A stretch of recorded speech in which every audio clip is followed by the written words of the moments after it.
Bagaimana hukum mendahului imam ketika sholat berjamaah? Apakah sholatnya sah? Sebab kami sering melihat orang-orang melaksanakan sholat mendahului imam. Begini ya, mendahului imam ketika takbiratul ihram, ketika Allahu Akbar, orang tersebut misalnya mendahului imam, maka sholatnya otomatis tidak sah dan sholatnya batal ya. Jadi mendahului imam ketika takbiratul ihram maka batal sholatnya. Makanya jika mau takbiratul ihram, ketika imam sudah membaca Allahu Akbar, baru kita Allahu Akbar ya. Kemudian bagaimana hukumnya mendahului imam ketika ruku, ketika sujud, dan ketika i'tidal? Maka dijelaskan oleh para ulama, hukum mendahului imam ketika ruku, ketika sujud, ketika i'tidal, maka sholatnya tetap sah. Sholatnya sah, tidak batal, tetapi tidak mendapatkan pahala berjamaah ya. Sayang ya, diterangkan di dalam hadis, salatul jama'ati afdalu min salatil fadhi bi 27 darajat. Salat berjamaah itu lebih utama daripada salat sendiri. Pahalanya 27 derajat ya. Nah, orang yang mendahului imam ketika ruku, ketika sujud, ketika i'tidal, maka sholatnya tetap sah, cuman tidak mendapatkan pahala berjamaah ya. Makanya Nabi mengancam orang yang mendahului imam. Kata Nabi SAW, amma yahsha idza rafa'a ahadukum ra'sahu qabla al-imam ay yaj'alallaha ra'sahu ra'sa himarin.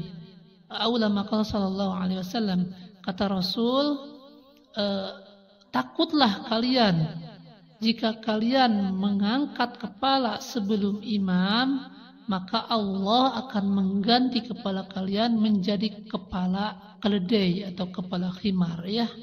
Hanya fikihnya begini ya, diterangkan di dalam hadis, innama ju'ilal imam liyu'tamma bih. Tujuan dijadikan imam itu agar diikuti.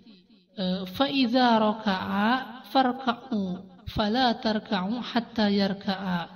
Kata Rasul, tujuan dijadikan imam itu agar diikuti.